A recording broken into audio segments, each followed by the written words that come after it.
Asansol from अगस्त 2026 Bengal news स्वतंत्रता दिवस के अवसर पर आज आसनसोल के पोलो ग्राउंड में आसनसोल सोशल फोरम की ओर से एक शानदार फुटबॉल टूर्नामेंट का आयोजन किया गया।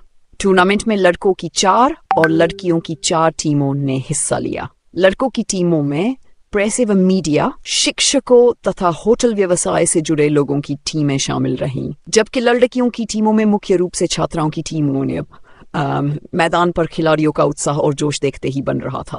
पूरे आयोजन के दौरान पोलो ग्राउंड में खेल प्रेमियों और दर्शकों की अच्छी खासी भीड़ रही। खिलाड़ियों ने शानदार खेल का प्रदर्शन करते हुए दर्शकों का खूब मनोरंजन किया।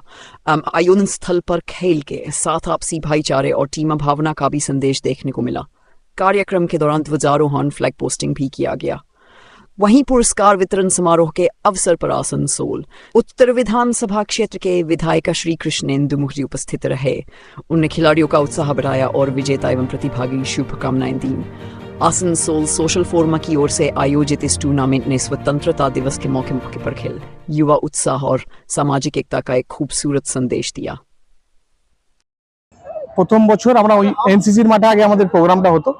এই বছর আমরা এই মাঠটাতে করতে পেরে খুবই মানে গর্ববোধ করছি, কারণ আসানসোলের এত বড় একটা জেলার মধ্যে এই যে একটা বড় আমাদের স্টেডিয়াম, এখানে এইভাবে প্রোগ্রাম হতো না। আমরা প্রোগ্রামটাকে এই মাঠে শিফট করেছি এবং সমস্ত আসানসোলবাসীকে অনুরোধ করেছিলাম বা করছি যে আগামী বছর আসেন, ওনারা এবারে এসে যোগ দেন।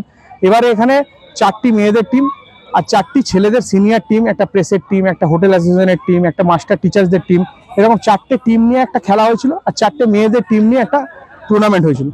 যাদের খেলা ছিল, তাছাড়া একটা ফ্ল্যাগ হোস্টিং সেরেমনি ছিল, যেখানে আমাদের উপস্থিত থাকার কথা ছিলেন মাননীয় যিনি আমাদের বিধানসভার মেম্বার মাননীয় কৃষ্ণেন্দু মুখার্জি মহাশয়। তো উনি প্রাইজ ডিস্ট্রিবিউশনে আসবেন, ওনার কিছু প্রশাসনিক প্রোগ্রাম যেগুলোকে ওনার থাকতেই হয়, ওগুলোর মধ্যে একটু ব্যস্ত আছেন।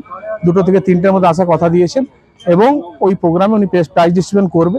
এবং আগামী বছর এই মাঠটাতে যাতে এই প্রোগ্রামটাকে সাফল্যমণ্ডিত খুব ভালোভাবে করতে পারি, একটা জেলার স্তরের প্রোগ্রাম করতে পারি, আমার আহ্বান রইল পরের বছর থেকে প্রত্যেকজন আসানসোলবাসী যেন আপনারা উপস্থিত থাকেন। বাকি দায়িত্ব আমরা নেব, আমরা এই দায়িত্ব পুরোপুরি পালন করব। এক কথায় শিক্ষক, সাংবাদিক, বয়স্ক মানুষ সবাইকে আপনারা মাঠমুখী একদম মাঠমুখী করে তুলেছি এবং স্বাধীনতার যে একটা আনন্দের, যেটাকে আমরা জাতীয় ছুটি দিবস হিসেবে পালন করি, সেটাকে সবাই যেন স্বাদটা পুরোভাবে পায়। সাংবাদিকদেরকে ডেকেছি আমরা, আসুন, একটা টিম খেলছে, শিক্ষকদের একটা টিম খেলছে, ব্যবসায়ী প্রতিষ্ঠানরা টিম খেলছেন, মাঠে যারা রেগুলার খেলেন তাদের টিম খেলছেন, মহিলাদেরকে সবাইকে নিয়ে আমরা একত্রিত করে একটা মঞ্চ তৈরি করতে চাইছি, যেখানে সব জায়গার সব রকমের মানুষ এসে একজোট হতে পারে।